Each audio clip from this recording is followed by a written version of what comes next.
So welcome everyone for this webinar series. And today we have the great pleasure to welcome Professor Marc Holderied, who is an expert in moth and bats. And he will talk today on moth wings as metamaterial sound absorbers. Professor Holderied. Okay, hello everybody. Thank you, Sebastian, for the kind introduction. I take it that you can hear and see me all right. So it's a pleasure to be invited here, and I'm critically aware that I'm going to be the odd one out in this lecture series by being a biologist. I still think that we have some really interesting bioinspired engineering that I'll be able to show you over the next 40 minutes or so. And what I'll be talking about is that organism that I've put on there. That's one of the many, many species of moths. And what we take our bioinspiration from these organisms. And I hope by the end of this talk, you'll be convinced that what they have is an evolved acoustic metamaterial that helps them avoid being caught by bats. So now that I've mentioned bats, here we go. This is what is going on at night. Hundreds of times every night, many bats feed on flying insects and capture them on the wing. And of course they do so their fascinating acoustic echolocation system. And because they have many different strategies that turns them into such formidable acoustic hunters, they've also evolved specific acoustic adaptations. So if you look at these, you can see this guy here looks a bit like a normal mammal, bit of swollen nostrils, but normal ears as well, slightly modified. But look at this one here. This is a horseshoe, highly modified facial structures. That's what we call a horseshoe.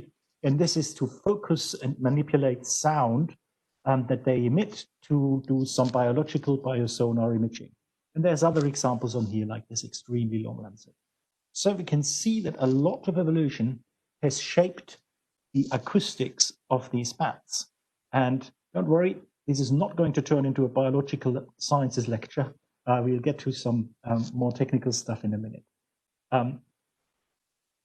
This is a screenshot from our biosonar website in Bristol, so you can go and explore what biosonar is.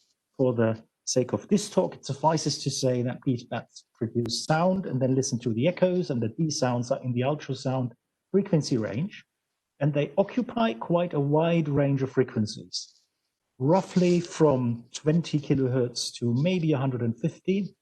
But if you take the global range, the lowest frequency that we know bats produce is 9 kilohertz, and that's for echolocation, and the highest is over 200 kilohertz. So this is a really big range of frequencies, several octaves that these bats can use.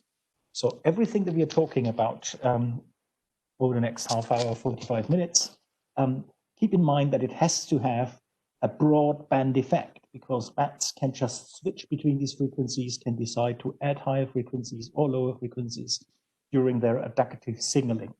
So a single frequency solution will not suffice in this acoustic arms race. Now, moths out there, by evolutionary processes, of course, are aware that there are predators on the wing out there and after them, and they have evolved some absolutely fascinating, stunning counter adaptations, defenses. And they can roughly be classed into either active or passive. Active defenses all require an ability to hear. So insects that fly at night often convergently, and that's several dozen times convergently, evolved ears that can hear the approaching bat's echolocation calls. When they hear them, they either initiate evasive maneuvers, like in this classical picture taken by Lee Miller. This is a nocturnal insect that is under attack from this bat. And at this moment here, it sort of first takes a curve, and then at this moment, it starts a power dive where it flicks the wings once to accelerate downward and then closes the wings to dive out of harm's way.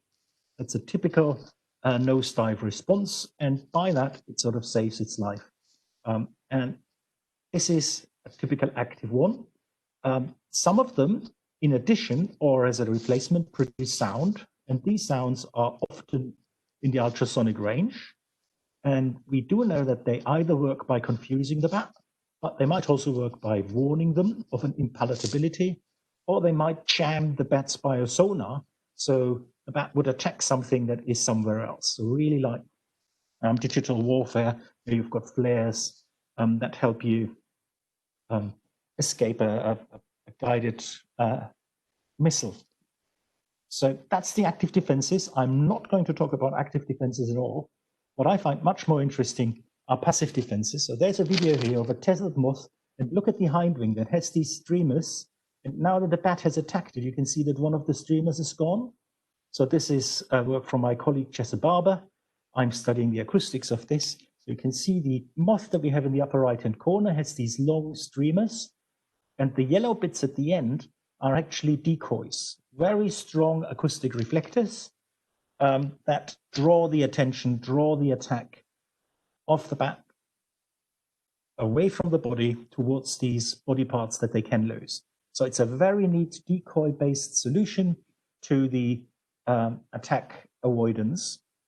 Why do they have to do this? Why can't they just listen to these bats and fly away? Well, these moths haven't evolved ears. They're completely deaf, so they have to rely on passive protection like such decoys. Some of these deaf moths also produce sound and use it in the same way as the others that I've mentioned before, to startle, confuse, or jam attacking bats. But what I find most intriguing is the emerging field of acoustic camouflage, where we think about how the imaging system of the bat, the biosonar imaging system, can be manipulated in a way that increases the survivability of the moth under attack. Okay, here's our first close-up of a real moth. If you look at this, this is a colorful tropical one. We've got smaller, not as colorful, but related species in the UK. You can see there's a lot of visual adaptation, so I'd like you to ignore the color, stunning as they may be, but I'd like you to look at the surface structure, and at the surface structure as it changes over the body. So if you see, the body itself is very furry. It looks like a really bad hairdo, and then it sort of, as it goes out on the wings, there's fewer hairs, and it's getting thinner and thinner. And now down here, you can see these tiny little things here, which is the dust that comes off the wings. And these are the typical Lepidopteran scales. So these are tiny sub-millimeter size scales that cover the wings. And in this part, it's mainly small scales. And as you get into the body, it's mainly elongated hairs. And this is an interesting pattern. And this is what we have been studying in terms of acoustic camouflage, treating them in our hypothesis as acoustically active coatings that improve the survivability of its bearer. So we're going to talk about biological stealth coating by an acoustic metamaterial. There's a couple of papers out, another one under review at the moment, and it's all funded by the Physics of Life grant that I hold with Richard Cruster from Imperial College. So, stealth coating. How do we study this? Let me introduce you our key methods. So we've got an apparatus called an acoustic tomograph, where we put a moth on a system of 2 turntables, and then we can take echoes from hundreds, thousands of directions, and we use tomographic approaches to turn them into 2D and 3D images of that moth, but painted by sound based on its echo reflection. So it really is an echo imaging system. It bears resemblance to the medical ultrasound imaging systems that we use in diagnosis, but this is the only one that does this in air. I don't think there's any other lab that has evolved or has built an acoustic tomograph that can operate in air with ultrasound. So what does tomography look like? So here you've got our target moth, and this is the tomographic output. So what you see here is not a black and white picture taken with a camera. This is a picture taken by sound, and the color code here tells you a local indication of how much sound energy is coming back from each body part. And you can see the shape, you can see some wing veins, you can see some of the antennae, the body clearly. So there's a lot of detail that by using these sound imaging techniques we can discern. But this is now on a linear scale of echo amplitude. So what we are more interested in is something that relates to mammalian hearing. So we can interpret this echo image like a bat would, and that is this one here. So we've just turned the same data into a quantity called target strength. Sonar engineers use this term to describe how much of the impinging energy is reflected back towards the sound emitter. And it's a negative dB value, so you can think of this as an attenuation. So the lower this value is, the lower is the echo that is coming back from that body part. And the absolute values are true, but it doesn't really matter yet. Let's look at the relative pattern we see here. So if you're looking at this, you can see that there is a bit of reflection coming from these parts here. I'd like you to ignore them. They're artifacts because the way that specimen was mounted, these folds here are folded in at rest, but the wing is spread too wide, so we actually see them, while normally they would be in contact with the body and the echoes wouldn't be visible. And then if you ignore this, pretty much most of the body has very little energy coming back, except these two things here at the wingtip. And I don't have the time to talk about that today, but we think that this is another decoy, like the one that I've shown you before, where we think these bats try to lure the bats to these moths try to lure the bats to the wingtip. So this is just a bit of background on acoustic tomographies and how to interpret them. Now, what we're really interested in is, can we learn something from these tomographies about adaptations, about the reflectivity of these moths? And what do? You use a moth that wants to protect itself from detection by bats and compare it to a butterfly, which is active during the day and doesn't need that sort of extra protection. And just from common knowledge, you would always think of a moth being more furry than a butterfly, and generally that is true. But now if you look at these two tomographies scaled to the same range, what is immediately striking is that this moth here presents very little echo compared to what the butterfly is doing. So the butterfly has very highly reflective wings, a very highly reflective body. Well, probably this is the same artifact that I've mentioned, so don't put too much weight on there. But the comparison is very obvious. This guy would fare far less well at night than the moth, simply because it's much more detectable because it produces louder echoes. So that was intriguing. And we thought, if we can see this, and we find out what the mechanisms are that drive this reduction in echo reflectivity. And then in the end, can we try and form these mechanisms that these moths have evolved to design new sound absorbers? So at the end of this talk, I hope we'll have time to look at a bit of prototyping work that we have been doing. Okay, so the first thing I want to talk about is the furriness. So look at the body, look at the legs. It's all very furry, and this is one type of absorber. The stuff on the wing is a different type of absorber. So my collaborator, Thomas Neal, is a world expert in shaving moths. So what he does is he takes tomographies of an intact moth, then he takes that moth off and just shaves the body, removes all the fur, and takes another tomography with the identical settings. And what you can see here, that the body isn't affected at all. So it looks barely discernible, some small differences. But if you look at the body itself, there is a massive increase in the echo reflectivity.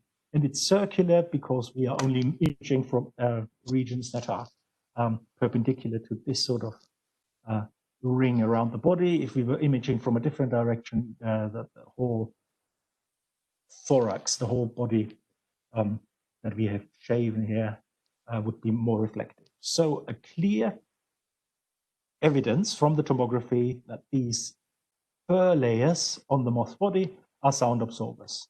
We can be a bit more quantitative and do this spectrally. So here I want you to compare the red curve and the yellow curve. So the yellow curve is the intact moth, and the red curve is the bald moth after it has been shaven. And you can see that across the whole frequency range that we've mentioned, 20 to 160 kilohertz, there is a dramatic drop in the echo reflection brought forward by the fur. So when you remove the fur, it becomes more reflective. And here we are talking about 5-6 dB, and that is for many different directions. I think I'll I won't talk about the blue line here, but there's some structure on the wing that protects the wing joint itself, that in itself, by its removal, by the removal of the fur that it carries, it gets already an intermediate protection, while the rest of the will be there. This is true for one of the moth species. We studied another moth species, very similar pattern here. And then we did the same thing for the two butterflies, and there is very little or no effect. In fact, if you look down here, we have calculated how much this reduction by 560B, what that translates to in terms of detectability. So think of it as a moth being out there in open space and a bat approaching from a random direction. What's the distance that it detects it from? It detects this prey from, and then only when it detects it, it would be able to attack it. So the line that we have here, the orange line, tells you by how much this simple bit of fur on the body reduces the detectability of this moth. So simply by putting this 2 millimeter thick layer of fur on the body, the detectability volume, the sphere, it's not a real sphere, it has different directionality, but that shrinks by about 40% of the volume. And that's a massive gain. It's almost halving the predation risk. In the other species, you're still talking about 30%, but if you're looking at the butterflies, very little effect, if any, and you can see that some of these curves actually go below 0, which means that the fur doesn't make them less, but more reflective. So the same difference we had seen in the tomographies, we now can see when we're looking at the acoustic characterization. So clearly the fur has good sound absorber abilities. Looking at the structure, you can see that the two moths have long hair, densely packed hair, while the butterflies have much shorter hair and far less densely packed. And you can see the density, the difference in the density of packing. Also, when you look at the surface, each of these spots are insertion points, sockets for individual hairs. You can see that that's maximally densely packed. Here, similarly so, but in the butterflies, you can see that there's lots of space in between. So they could put loads more hairs in, but they just don't. And you can also see, while here, all these structures are hair-like. On here, you can see something that looks a lot more like a spatula interspersed with hair-like structures. So we can already draw some comparisons here which correlate with the acoustic performance. Sound absorbers look like this, not sound absorbers look like this. Now we did a bit of more analysis, which allowed us to do some theoretical modeling, treating this as a fibrous, porous sound absorber layer. So we could find that it is about 1.5 millimeter thick with a constant inner density. Let's call it porosity of 96, 97% air. So it's very low density, and then it rolls off in these individual hairs that are going up. The absolute porosity is even lower, because if you look at the individual hairs, they are narrow nanoporous structures. So there's really submicrometer structural detail in there. So in a sense, you can treat the moth with some of the established technical sound absorber technology. So there's a fibrous component to it. So this is the parallel aligned fibers that constitute the fur. And there also is a porous absorber component to it, which is in the nanostructure. So already we can think of this as a hierarchical structure with hierarchical effects stacked on top of each other. Now, comparing these structures and these measured parameters to existing models taken from the Cox and D'Antonio textbook, we can find that the thickness we have here and the performance that we have quantified, which I've shown you earlier, sort of put this at the top range or even beyond the top of what technical fibrous sound absorbers can do. So in other words, biology has found a way to fine-tune these layers of hairs, these furry sound absorbers, to a level that exceeds what we can do with our technical sound absorbers. At some frequencies, in particular at the low frequencies, which are hardest to manipulate, it only needs about half the thickness that a technical sound absorber would need to achieve that sound absorption.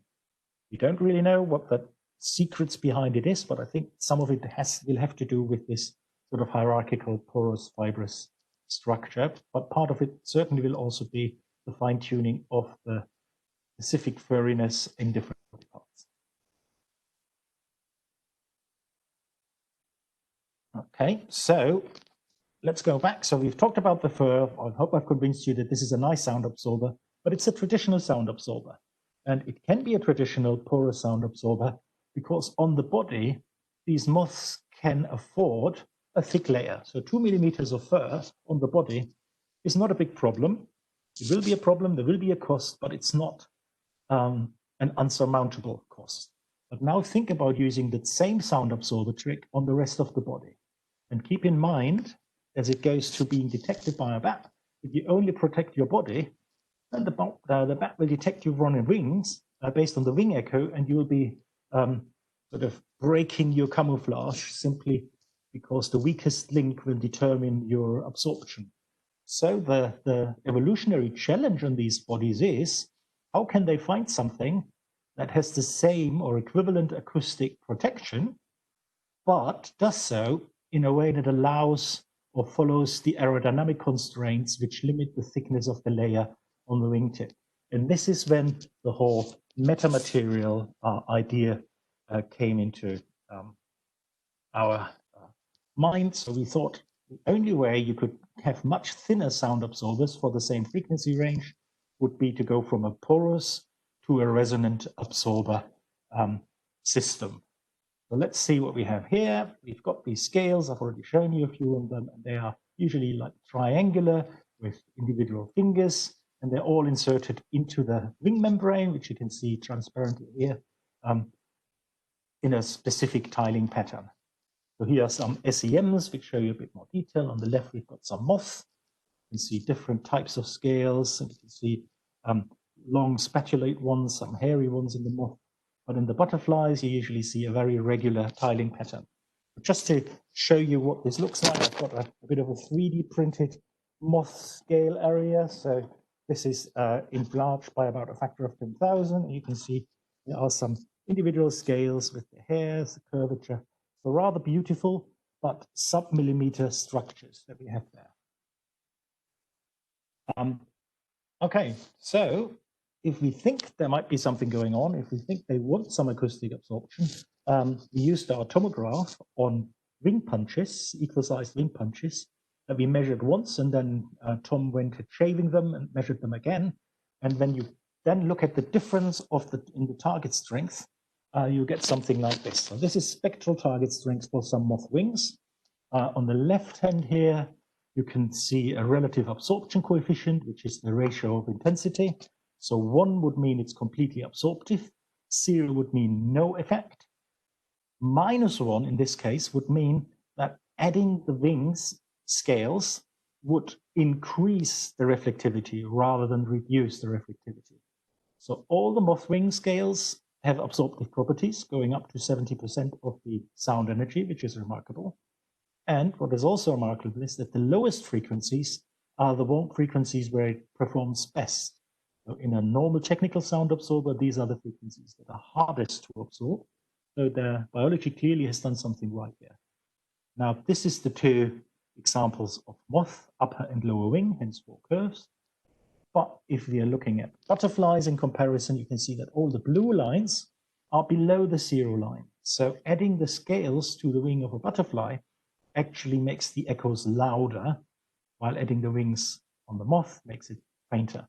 So that's remarkable, and that's clear confirmation that evolution has had something to do in shaping these, because only the moth respond to bat predation. Now let's try and find out how this sound absorption works. So what we have here is a refractometry setup where we can visualize and measure an incoming sound wave and how it interacts with this clamped section of moth wing.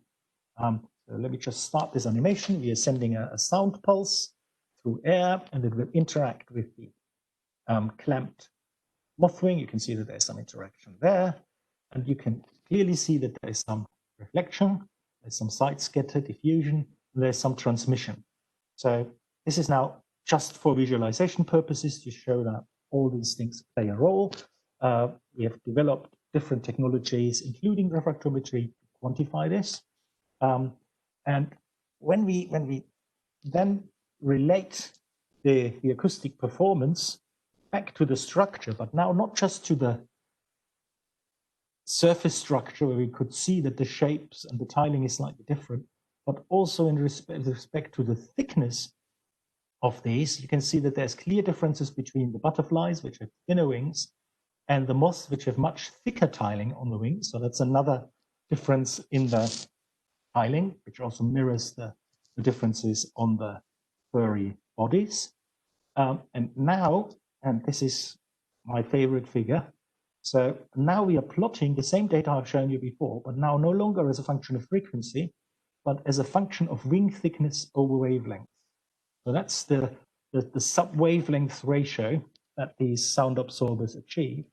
And if you're looking at the moth, the orange-brown hue moth wings, you can see that there's like 50 to 70% sound absorption as before, but they're doing this at down to 1% of the wavelength. And the curves here stop because we stopped measuring at 20 kilohertz. I find it hard to imagine that at this point it will drop to zero. I think that these sound absorber performances of these wing punches, these scales, will go below the 1/100 wing thickness to wavelength ratio, which turns them into a clear deep subwavelength sound absorber. That's exactly what evolution wants these things to be. They need to be thin because they're aerodynamically constrained, but they also want to be acoustically efficient. So here we find some beautiful involved acoustic properties that come together nicely. And in summary, what we have here is a deep subwavelength broadband absorber, an evolved deep subwavelength broadband absorber. We believe it's a metamaterial, as I'll try and convince you in a moment. So to summarize what we've seen so far, we've seen that fur is a porous absorber, scales on wings are deep subwavelength broadband absorbers. But the question is, can we claim that they're acoustic metamaterials? And our approach to sort of bring evidence together is, first of all, we wanted to see that scales act as unit cells in this metamaterial. And we predict that these unit cells are resonant unit cells, work by resonant absorption mechanisms, such that they achieve this ultra-thin thickness.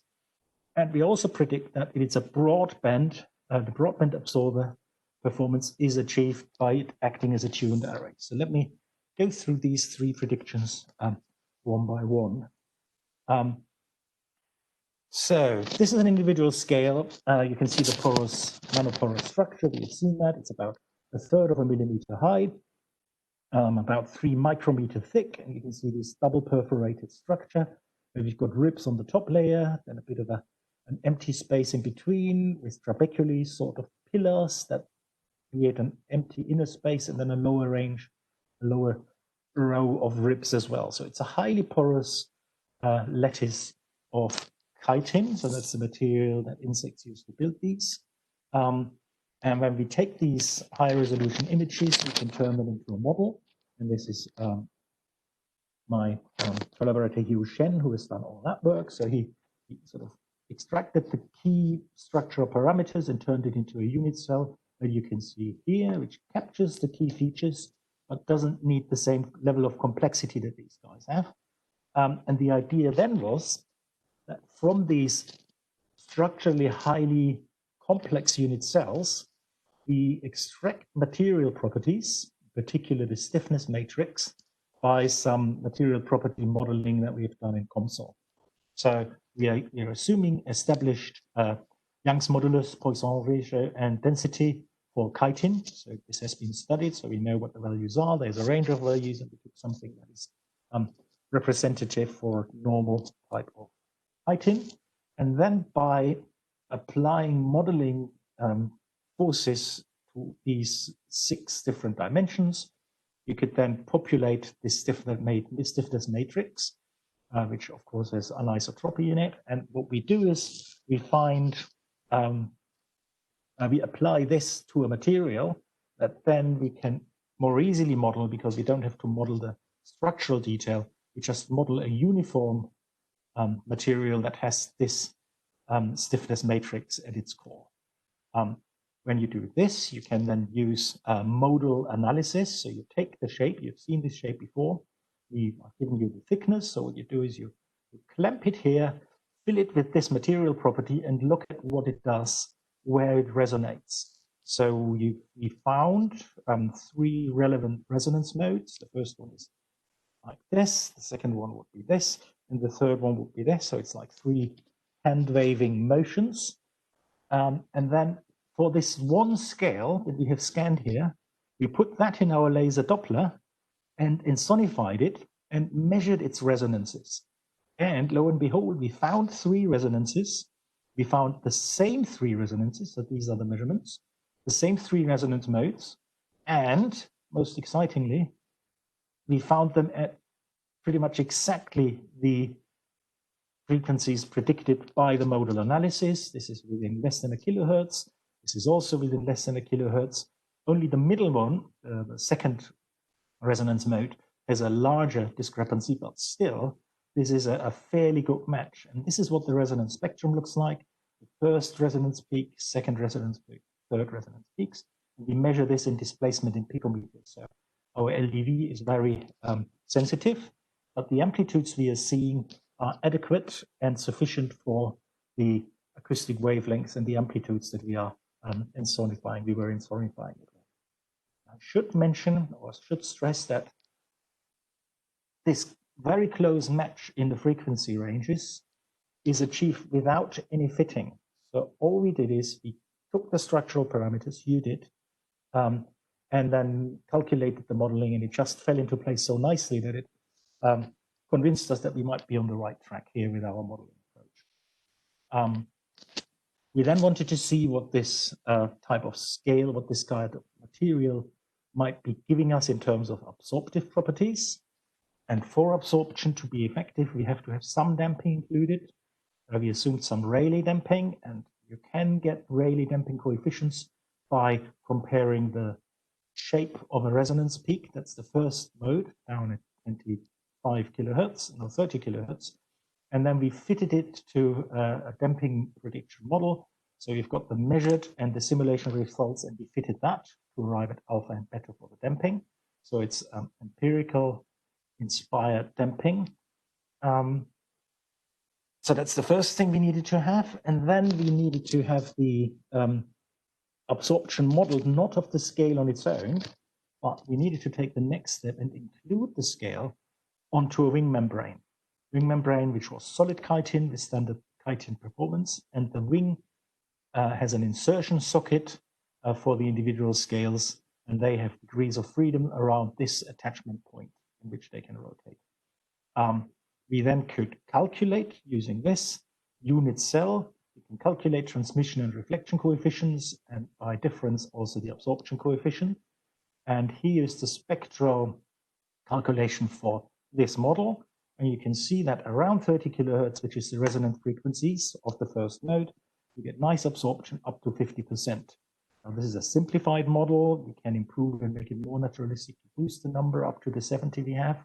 But this is already very nice confirmation that there is some absorption going on in a combination of transmission and reflection being calculated in there. I should say we assume here that there is no diffusion. We've done some measurements which I'm not showing, but diffusion is negligible. So we had less than 1% diffusion that we found there. So our assumption here that diffusion doesn't count on this slide, inherent assumption, and we've got some empirical evidence to justify that. So in summary, I've shown you the frequency range that bats use. This is the full range. This is the more commonly used range. And if you look at the 3 resonance modes, they nicely span the frequency range that bats might be using, each of them absorbing that frequency band. So that already looks like this is a complex resonator that not just 1, but 3 frequencies, 3 resonant frequencies become acoustically active. Okay. In summary, I think we found ourselves a resonant unit cell in the scale mounted on the wing membrane. So the next step is to turn these unit cells into a broadband absorber. And you've seen the tiling pattern here before. It turned it into a model, another unit cell with 16 different slightly simplified scales that capture the key features. Each of them tuned to a different resonant frequency. And by this, the assumption would be that they, by some sort of interaction, some sort of coupling, create a broadband absorption like a proper metamaterial would do. It goes beyond the contributions of the individual absorbers. And it has some conceptual similarities to resonant absorbers like these, resonant absorber arrays like these, like from the Young et al. 2017 paper, where differently tuned resonant chambers create broadband absorption. Here we are talking about a conceptual similarity, but also a completely new concept of these inserted resonators, which allow us to become much thinner in terms of wavelength to thickness ratio than these absorbers would do. So that is the basic concept. So we can predict that if we want to absorb certain frequency range, we want to see resonances in all these frequency ranges. So we scanned the surfaces, extracting the resonance frequency distribution. So in Moth, from 20 to 160 kilohertz, we see a pretty even distribution of the number of scan points that resonate at these frequencies. So that's one of the conditions that a broadband sound absorber would need to fulfill, a nice even distribution of resonators. Compare that to a butterfly, so that there is a big peak down here. The scales are much more uniform and they resonate at much more similar frequencies. So even from the distribution of the resonant frequencies, we can predict that this is a more broadband, more equally absorptive absorber compared to what a butterfly would achieve. But we already know that butterfly scales do not absorb, rather than they increase their reflectivity. So resonances at certain frequencies seem to play an important role. They seem to be essential, but I don't think they're sufficient. So you need to have some other adaptations to turn a resonating butterfly scale, which is not absorbing, into a sound absorbing resonant moth scale. I've talked about modal analysis before. So we also did some structural analysis to quantify the diversity. I've mentioned that these guys are more structurally diverse in the moth than in the butterflies. And here you can see different modes that two types of scales are exerting. So I haven't really talked about this, but if I bring this one up again for a moment. So the blue scales here form a lower closed layer, it's the base scales, and the white and orange are different types of scales which are longer and overlay them. You can see that sort of pattern here. You can see a closed base layer, and then you've got long hairy scales on top of that. And if we look at the predicted resonances for the shapes of the scales that we find in these surfaces, independently for base scales and cover scales, you can see that the predicted resonances also span rather nicely the whole frequency range and that we want to do. So not just can we empirically observe that they're resonant there, from their structure we can also predict that they resonate here. Compare that to the butterfly, the resonant peak all coincide for the different modes, and they coincide where we would observe them to be coinciding anyway. So I think it's a really neat confirmation of these resonance peaks that we measure being linked to the structure, mainly the aspect ratio of these scales. So we can conclude that now we do have confirmation that there is a resonator array, an array of many differently tuned resonators that cover the wings of moth. And that's one important feature of an acoustic metamaterial. Now let's have a look at the individual scales.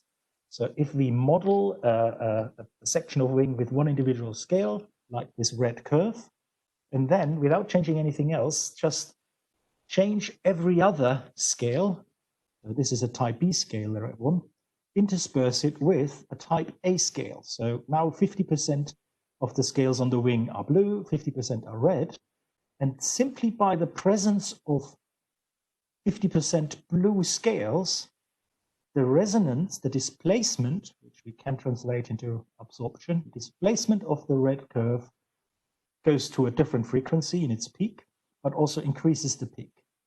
And in reverse, the blue on its own, a uniform array of blue cells would do this. Once you add 50% red ones, so replace 50% of the blue ones with red ones, you see a similar pattern, shifted downwards and it shifted to a higher amplitude. So we have, by this modeling, we have some sort of coupling, some sort of acoustic interaction that seems to be going on. We don't know what the exact mechanism of coupling is. Might be through the insertion into this flexible membrane that the wing membrane is. So the proof of the pudding then was a modeling approach where we saw if we can create interactive absorption. And for that, we went back to our model with 16 differently tuned resonators. Each of them in a uniform array would create such an absorption peak. So like this one here tuned to 45 kilohertz, give us this purple curve.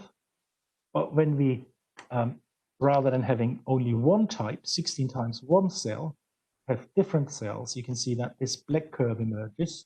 So it's the same number of scales here and here, but the area under the curve and the peak of the curve is much higher. So even with this very simplistic single layer structure, we are getting absorption performance through interaction. Similar pattern, shifts toward lower frequencies and shift upwards to a higher peak.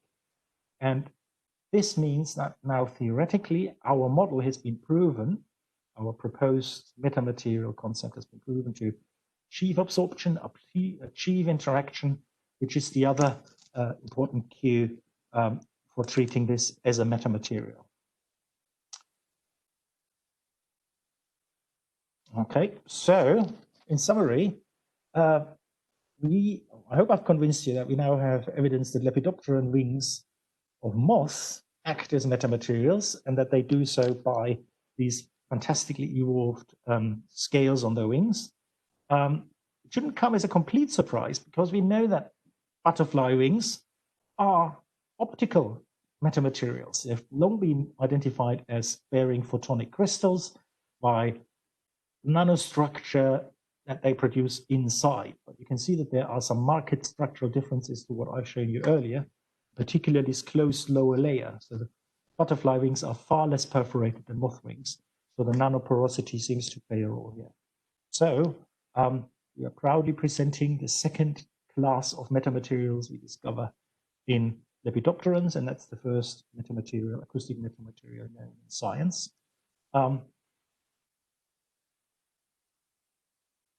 Tying the loop back to the very beginning of my talk, this is this sound absorber, this decoy, which is also covered in scales that look very similar to the scales on the wing, but keep in mind they want to protect this and they want to expose this. Here's the spectral difference between scales on the wingtip and scales here. You can see that there's a massive, almost 10 dB difference between them. So even so the scales look very similar in both, looks as if here their scales behave like a sound absorber metamaterial typical for moths. Here they behave like a butterfly, and that's on the same individual, and evolution has just found a way to tune them in such an elaborate, neat way. I'm aware that I have spoken for 45 minutes, but it will only be a couple more slides on the prototyping that we've been doing.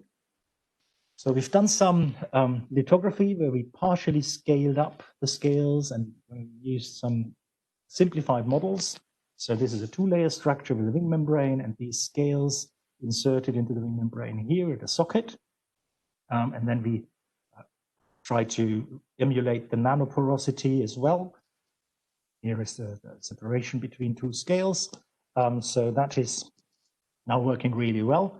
And this is our approach to try and see whether we can create absorption properties. And what we created is a frame, like up here, with a central area which is sound absorptive.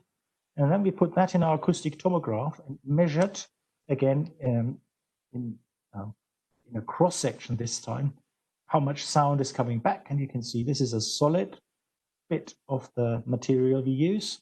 And here, this is a bit which is a double layer. This is a single layer. This is a double layer of that material, but the central bit covered by these cells. And you can see that there's a suppression of the tomographic image, meaning there is less sound coming back from it. And if you then analyze these two regions spectrally, you can see that's the target strength of the template itself. You can see that at this frequency here, there's a nice suppression, which we attribute to sound absorption. And if you look at the parameter of this prototype here, it has a thickness of 60 micrometers, relating that to the absorbing wavelength. That's a thickness to wavelength ratio of roughly 1%. And the absorption coefficient, by subtracting this and this, even gets us to 0.9. We are trying to replicate this for broadband signals at the moment, but this is a very encouraging start. So our concept seems to be able to be implemented in technical solutions. So